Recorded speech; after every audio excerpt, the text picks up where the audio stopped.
Hello everybody, it's your boy Alex. We're going to talk to Gemini. Before we do that, we have to talk to Gemini. And to do that, we have to get the Chromebook. And the Chromebook is currently being used for music. I'm going to plug my phone in so it doesn't die while I'm filming. It's going to be a long chat, guys. Oh, fuck you. So we got Gemini. We got Gemini Pro, I think, on this thing. I'm gonna get my 45-watt charger to charge my Chromebook. Because I don't know how much battery AI takes up on this thing. No, I don't, which I know. God damn it. Okay, good. So we're going to talk to Gemini about conspiracy theories that Gemini.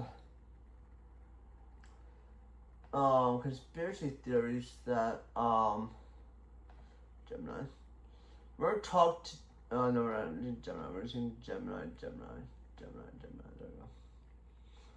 So I'm gonna ask it what questions should I ask it? Let's go Revolutionary Wars. Let's talk about. Give me some facts, like information that would be useful, or historical information, or landmarks that are in Westbrook, Connecticut, that I can go to witness the 250th year of our country, the United States of America.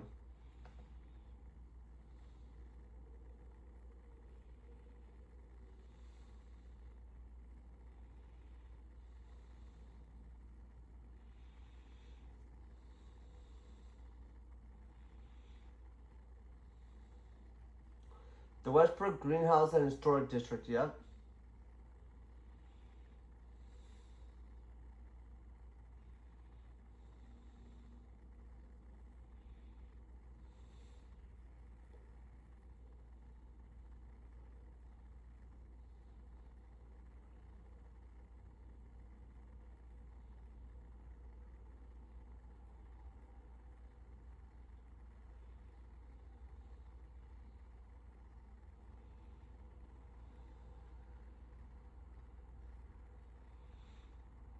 The Pathigo River and Shoreline.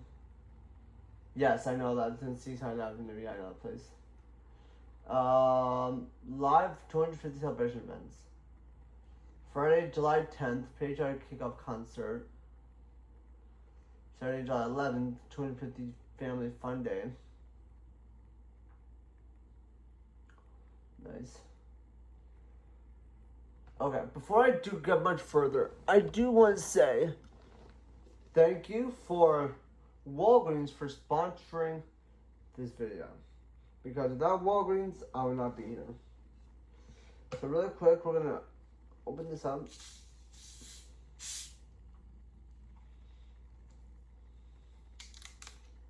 God, it's so cold. And then pour it in. Boom, boom, boom, boom, boom, boom, boom.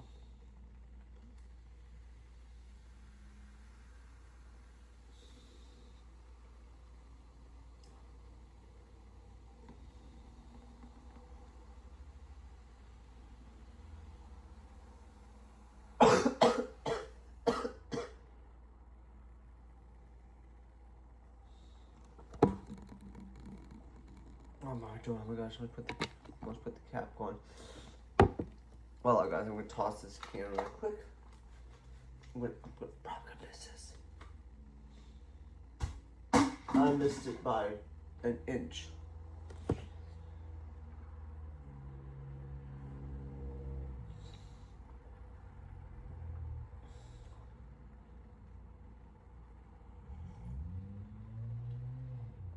Let's try fireworks. So there are fireworks on the the water.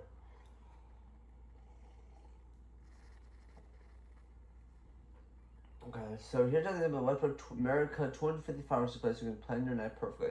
So guys, if I had my GoPro by then, which I doubt it's gonna happen, but it could. Next Saturday, next week, tomorrow, starting tomorrow.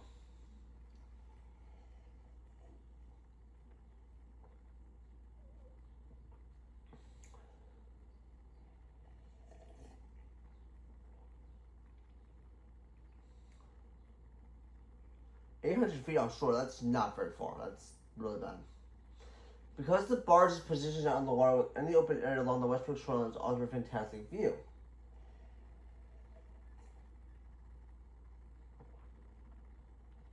Westbrook Town Beaches. West Beach and Middle Beach offers a great vantage point of the water looking out towards the barge. Traffic and road closures. The town is implementing strict road closures from 6 to 10 to manage the crowd safely. Seaside Avenue completely closed traffic from the stop sign right at the corner by Elks Lodge down to Post Avenue.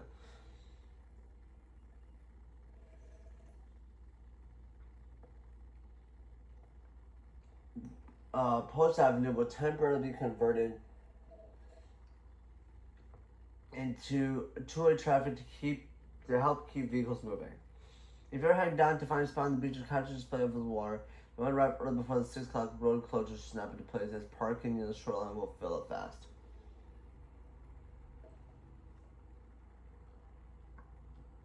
That makes sense. Give me some crazy historical facts about America's 250th anniversary.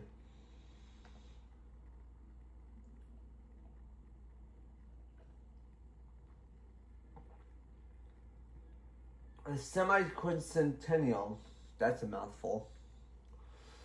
The official mouth twisting name for 250th anniversary has been absolutely well messy and downright bizarre history behind it. When you look at how America celebrated its biggest birthday over the past 250 years, think of it.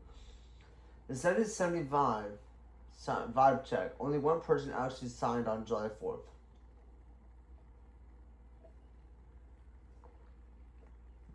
Here's fact number one, guys, pay attention.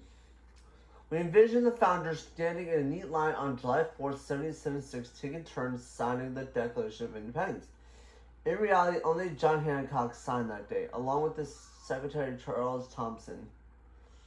Most of the other 55 delegates didn't actually sign the parchment until August 2nd, 1776, and some didn't sign until months later.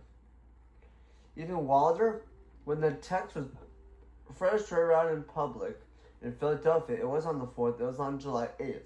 The crowd celebrated by tearing down the king's coat of arms and throwing it into a massive bonfire.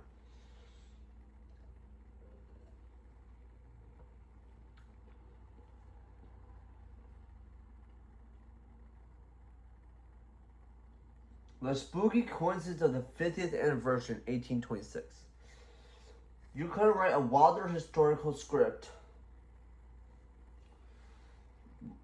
than what happened on July 4th, 1826. Thomas Jefferson and John Adams, frenemies, fellow draft committee members, and the third and second presidents, both died on the exact same day, exactly 50 years to the day after the Declaration was approved. Jefferson died first in Virginia. Miles away, in Massachusetts, unaware that Jefferson had passed away a few hours later, a dying John Adams uttered his famous last words, "Thomas Jefferson survives." The continental exposed tomatoes, ketchup, and disembodied arm. For the 100th anniversary in 1876, Philadelphia hosted America's first World's Fair. It was utter chaos and invasion.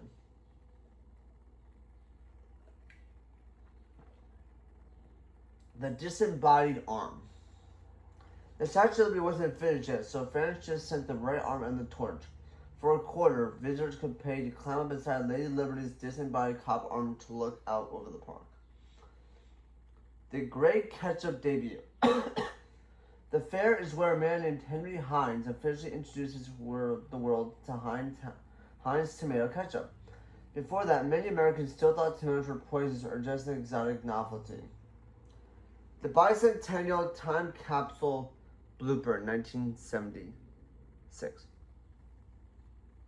For the 200th birthday in 1976, communities across America buried thousands of time capsules meant to be opened either now or in another 50 to 100 years. The crazy part? Dozens of cities have already completely lost them.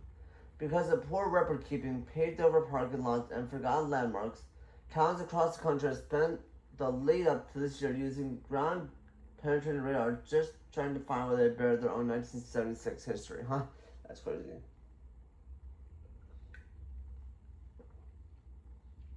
George Washington, the town destroyer.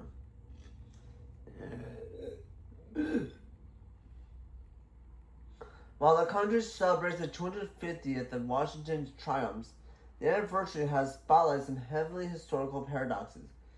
For instance, while the nation remembers Washington as the father of his country, the Mohawk Nation historically remembers him by the traditional name Town Destroyer, due to the scorched earth military campaigns he ordered against Haudenosaunee villages during the Revolution in 1779. Yeah, people have a reputation in America. But I guess there are other Indians in America, so.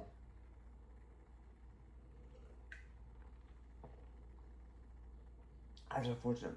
And the 2026 reality, a quarter of us think we won't see 500. A recent Reuters poll leading into the 250th anniversary revealed a wild statistic about a modern American sentiment. 38% of Americans believe the United States will no longer exist as a single unified country by the time the 500th anniversary rolls around. Talk about a dramatic milestone. But I think 62% of people actually want to see the future of this country.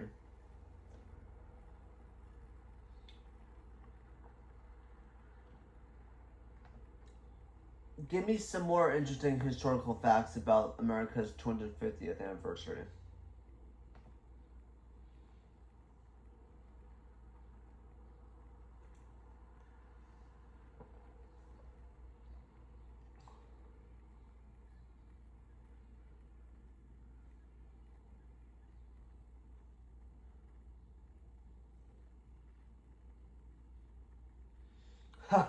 The CIA's origin story began with a plot to kill Washington. In June 1776, just weeks before the Declaration of Independence was signed, a secret committee uncovered a massive, terrifying plot to assassinate George Washington in New York. The twist, the ringleader of the plot was Thomas Hickey, one of Washington's own elite personal bodyguards. Hickey had been recruited by the Loyalist Major of New York. He was swiftly caught, court-martialed, and publicly hanged before a crowd of 20,000 people.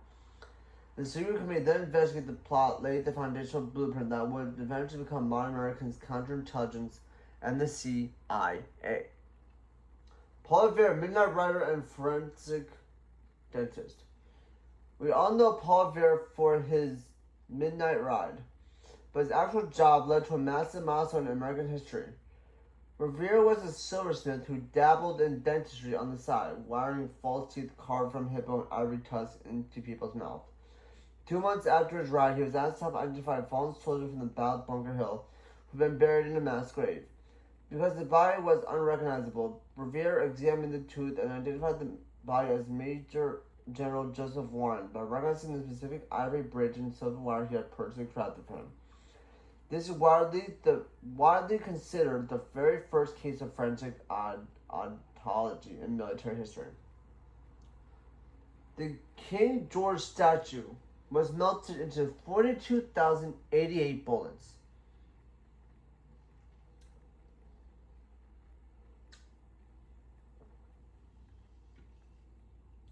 When news of the Declaration of Independence reached New York City on July 9, 1776, an ecstatic crowd of soldiers and citizens rushed to Bowling Green. They swarmed a massive 44,000-pound gilded lead statue of King George on horseback and tore it down with ropes and hacked it to pieces. The fragments were secretly shipped to a foundry in Connecticut, where patriotic women and local citizens melted the king's lead body down to manufacture 42,088 musket balls. Continental soldiers spent the rest of the war literally shooting the king statue back at its own redcoats. That's crazy. Benjamin Franklin wanted to use bows and arrows. During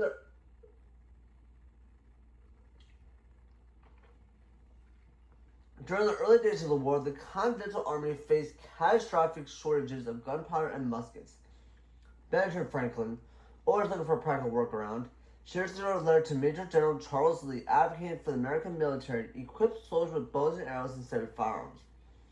His reasoning was shockingly logical for the time.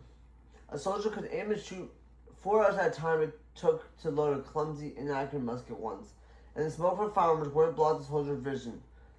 Thankful to the troops, the French eventually swooped in with fresh shipments of gunpowder. Oh yeah, I heard about this one. Invisible ink won the war. Listen to this, guys, it's crazy. George Washington's highly sophisticated spy ring, the Culper ring, relied heavily on cutting-edge chemistry. James Bay, brother of founding father John Jay, invented a unique formula called his sympathetic stain. Unlike typical invisible inks of the era that could be revealed simply holding the paper over a candle flame, Jay's formula was completely visible even when heated. It required a specific secondary chemical regimen to brush over the paper to force a brand to appear. Spies would write entirely normal, boring letters about family life or business, and then write high-level British troops movements in the invisible ink hidden right between the lines. That's so cool, guys.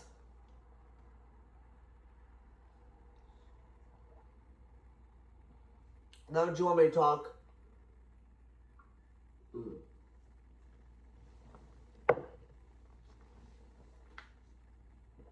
Let me know what you want me to talk about next in the comment section on the side and down below on YouTube. Have a great day, guys. I'll talk to you later. Peace.